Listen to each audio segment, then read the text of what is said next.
নমস্কার বন্ধুরা, আজকের ভিডিওতে আমরা আলোচনা করব যে মাতা সরস্বতীর কিভাবে জন্ম হয়েছিল, এছাড়াও মাতা সরস্বতীর পূর্বজন্ম সংক্রান্ত কিছু সঠিক তথ্য।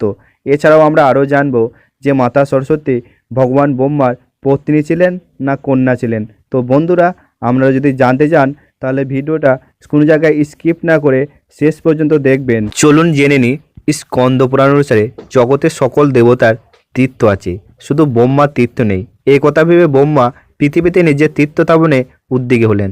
তিনি একটি সর্বরত্নময়ী শিলা পৃথিবীতে নিক্ষেপ করলেন। সেটি চমৎকারপুরে এসে পড়ল। ব্রহ্মা সেখানেই নিজের তীর্থ স্থাপন করবেন ভাবলেন। ব্রহ্মার নির্দেশে তার স্ত্রী সরস্বতী পাতাল থেকে উঠে এলেন। ব্রহ্মা তাকে বললেন, তুমি এখানে আমার কাছে সবসময় থাকো, আমি তোমার জলে ত্রিসন্ধ্যা অর্পণ করব। সরস্বতী ভয় পেয়ে বললেন, আমি লোকের বৎস ভয় পাই বলে সবসময় পাতালে থাকি, কিন্তু আপনার আদেশ আমি অমান্য করতে পারি না। আপনি সব দিক বিচার করে একটি ব্যবস্থা করুন। তখন ব্রহ্মা সরস্বতীর অবস্থানের জন্য একটি হ্রদ খনন করলেন। সরস্বতী সেই হ্রদে অবস্থান করতে লাগলেন। এছাড়াও দেবী ভাগবত পুরাণ অনুসারে পরম কুশমন্ডলের প্রথম অংশে দেবী সরস্বতীর জন্ম। তিনি ভগবান বিষ্ণুর জিহাবগ্র থেকে উৎপন্ন হয়েছেন।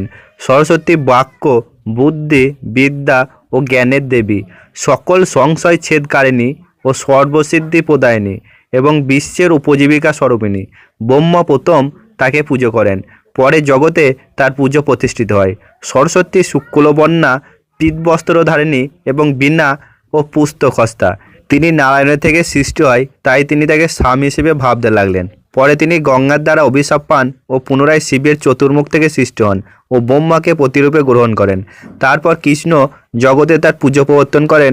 মাঘ মাসের শুক্লপক্ষের পঞ্চমী তিথিতে তার পুজো হয়। গঙ্গা, লক্ষ্মী ও আশাবাড়ি ছিলেন নারায়ণের তিন পত্নী। আশাবাড়ি হল সরস্বতীর পূর্বজন্মের নাম। একবার গঙ্গা ও নারায়ণ পরস্পরের দিকে তাকিয়ে হাসলে তিন দেবীর মধ্যে তুমুল বিবাদ উপস্থিত হয়। এই বিবাদের পরিণামে একে অপরকে অভিশাপ দেন। গঙ্গার অভিশাপে আশাবাড়ি নদীতে পরিণত হন। পরে নারায়ণ বিধান দেন যে তিনি এক অংশে নদী ও এক অংশে ব্রহ্মার পত্নী ও শিবের কন্যা হবেন এবং কলিযুগের 5000 বছর অতিক্রান্ত হলে সরস্বতী সহ তিন দেবীরই সাম্মোচন হবে। গঙ্গার অভিশাপে আশাবাড়ি মর্তে নদী হলেন এবং ব্রহ্মার পত্নী হলেন ও শিবের চতুর্মুখ থেকে সৃষ্টি হয়ে তার কন্যা হলেন। বন্ধুরা, যদি ভিডিওটি ভালো লেগে থাকে তাহলে লাইক ও কমেন্ট করে জানাবেন।